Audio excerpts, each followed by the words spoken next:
Hey.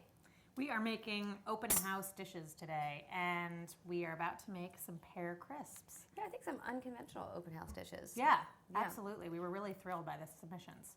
And these are by Rivka, and they are pear crisps with cocoa and a bunch of other spices. Yeah. So Amanda's going to slice the pears, and I'm going to mix together the spices. So I just used a melon baller to pull out the stem and flower ends, and then I'm going to halve them. And again, here's my little melon baller, which I love. Talk about a great multi-purpose tool. It is. It's great. I feel like there could be a whole book on uses for melon baller. Don't you? I think you should write that I book, might, Merrill. actually. Yeah. And then, next step is a handy mandolin. You want them to be about 1/8 of an inch. What do you think about that? Beautiful. I think that looks perfect. Yeah, oh my that's gosh, good. that looks amazing. Right? You know what? While you do that, I'm just going to mix together the stuff. Fantastic. So this is just some regular white sugar, some cinnamon, a little bit of powdered ginger, and then 3/4 of a teaspoon of powdered galangal. I've never really known if that's the proper pronunciation. Is that the proper I like to say galangal. No, yeah. I don't know. Which is, if you don't have it, Rivka says it's optional. You use a little more ginger. It's really kind of a funky, medicinal spice, and that sounds bad. It's medicinal in a good way. And we just had it whole, which actually I'll show you, dried whole chunks of it, and then powdered it in a coffee grinder. It's a little woody looking. It almost looks like sawdust. Gorgeous. And then the cocoa powder. There's a fair amount. I'm just going to stir them together.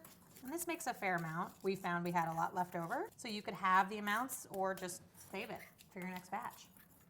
I'm over here just taking the sliced pears and putting them on cooling racks that are set atop baking sheets. You don't have to grease them.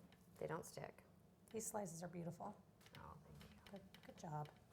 And the cooling rack just keeps the air circulating so they dry out. And then all you do is sprinkle away. You know, and I was thinking that if you have leftover, leftover sprinkles. Yeah, sprinkles. Sprinkly stuff.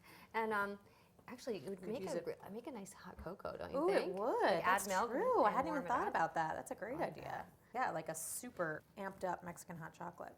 Oh, I'm a slow sprinkler. You're a speedy sprinkler. Mine's a caffeine-fueled sprinkle. It's more of like a... Yours is a holiday frenzied Yeah. sprinkle. Yes, it is. I've got other things to do. I'm moving on. They go into a 275-degree oven. You're basically just drying them out.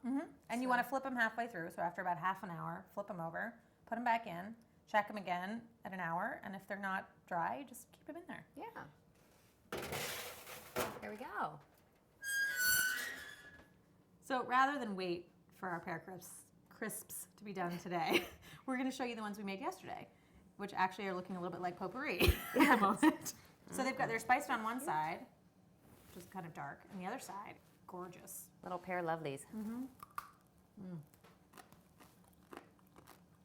Oh, they're better today. They are better today.